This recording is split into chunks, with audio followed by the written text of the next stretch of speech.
Bonjour et bienvenue. Alors, est-ce qu'on s'est déjà posé la question? Qu'est-ce que le parfum d'une rose et, disons, une hormone comme la testostérone peuvent bien avoir en commun? Ça a l'air d'être deux mondes complètement différents, non? Eh bien, la réponse, c'est une histoire incroyable de construction moléculaire. Aujourd'hui, on va plonger dans ce secret et découvrir comment la nature, avec les mêmes toutes petites briques de base, arrive à construire une diversité de molécules qui est juste stupéfiante.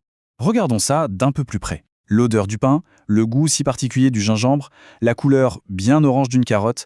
À première vue, franchement, il n'y a aucun lien. Et pourtant, derrière tout ça, se cache un seul et même concept chimique. C'est là qu'on voit toute l'élégance de la biochimie.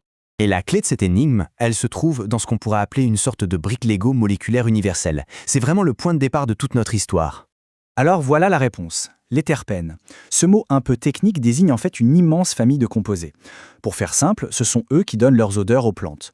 Quand on sent la lavande, la rose ou même le pin, eh bien ce sont des terpènes que l'on respire. Ils sont vraiment au cœur des huiles essentielles, mais comme on va le voir, de bien d'autres choses aussi.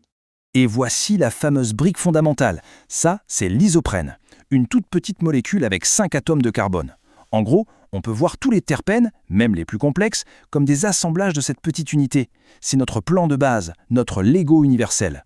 Bon, petite subtilité quand même. L'isoprène, c'est le plan, le modèle. Mais dans la réalité, pour construire, la nature n'utilise pas directement cette molécule. Elle se sert de ces deux versions qu'on appelle activées, l'IPP et le DMAP. Pensez à elles comme les vraies briques, celles que les enzymes peuvent vraiment attraper et assembler. Ok, maintenant qu'on a nos briques, on va voir comment la nature joue avec. Et c'est là que ça devient fascinant, parce qu'elle va créer une diversité moléculaire absolument dingue. Le grand jeu de construction peut commencer.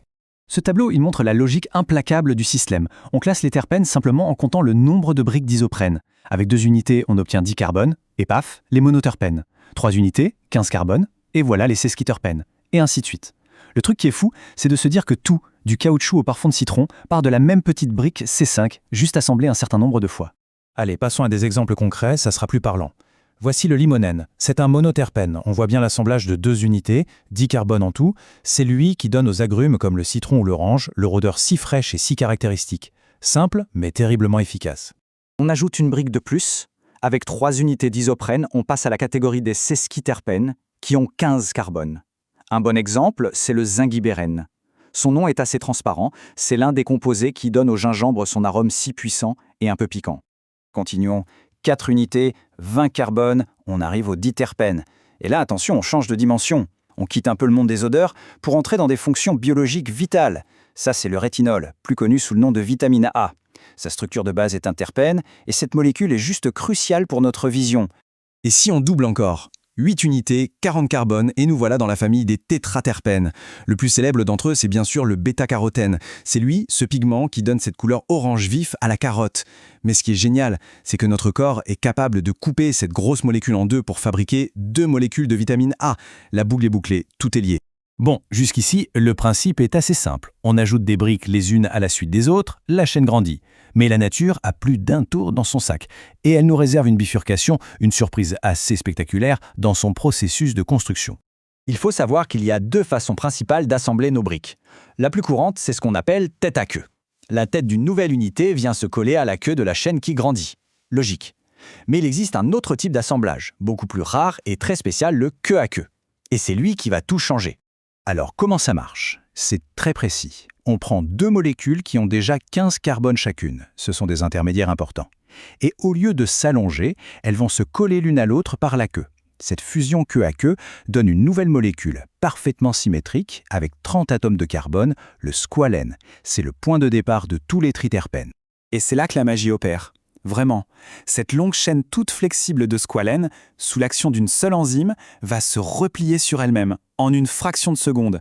C'est une cascade de réactions ultra rapides qui la transforme en une structure complètement nouvelle, très rigide, faite de 4 cycles collés les uns aux autres. D'une ligne droite, on passe à une forme 3D complexe. Cette transformation radicale, ce repliement spectaculaire, donne naissance à une toute nouvelle classe de molécules. Elles partagent toutes ce même squelette à 4 cycles. Bienvenue dans l'univers des stéroïdes. Et voilà cette fameuse structure de base, le noyau stéroïde. 3 cycles à 6 atomes de carbone et un cycle à 5. Tous les stéroïdes, sans aucune exception, sont construits sur ce modèle. Le plus fou, c'est de se rappeler que toute cette architecture complexe vient d'un simple terpène tout droit, le squalène. Le plus célèbre de la famille, c'est bien sûr lui, Le cholestérol. On entend souvent parler de lui en mal, mais il faut savoir qu'il est absolument essentiel. C'est le stéroïde parent, le précurseur à partir duquel notre corps va fabriquer des tas d'autres molécules vitales, sans compter qu'il est indispensable à la structure de nos cellules. Cet exemple est brillant pour comprendre la puissance du système. Regardez la testostérone et l'ostradiol. Leurs structures sont quasiment identiques, juste quelques tout petits changements chimiques sur le même squelette de base et on obtient des hormones avec des effets biologiques complètement opposés. C'est l'efficacité de la nature poussée à son maximum. Et la famille est vraiment très grande. On a les corticostéroïdes comme la cortisone qui régule l'inflammation, la vitamine D, et oui, c'est aussi un dérivé de stéroïdes essentiel pour nos os, ou encore les acides biliaires, fabriqués à partir du cholestérol, qui nous aident à digérer les graisses. Des rôles partout, tous vitaux. Alors si on résume ce voyage incroyable, on est parti d'une minuscule brique à 5 carbones pour arriver à l'immense complexité des hormones et des vitamines. Ce schéma, c'est un peu le résumé de toute notre histoire. Tout part de cette unité de base, l'IPP. En l'assemblant, la nature crée des chaînes de plus en plus longues, ce qui donne les différentes classes de terpènes. Et puis il y a cette étape clé, un couplage spécial de 2 chaînes à 15 carbones, qui mènent triterpènes, lesquels se replient pour donner naissance à toute la dynastie des stéroïdes. Une seule voie, mais des possibilités incroyables. Au final, s'il y a une chose à retenir, c'est celle-ci. La nature est une championne de l'efficacité et de la construction modulaire. Avec une seule et même brique de base et quelques règles d'assemblage, elle est capable de créer les parfums, les pigments, les vitamines et les hormones qui sont au cœur même de la vie. On se quitte donc sur cette question. Cette approche Lego est d'une puissance folle. On a vu le lien entre terpènes et stéroïdes, mais en explorant plus loin la boîte à outils moléculaire de la nature, qui sait quelles autres connexions surprenantes, quelles nouvelles molécules aux propriétés incroyables on pourrait encore découvrir. Clairement, l'exploration ne fait que commencer. Merci d'avoir fait ce voyage avec nous.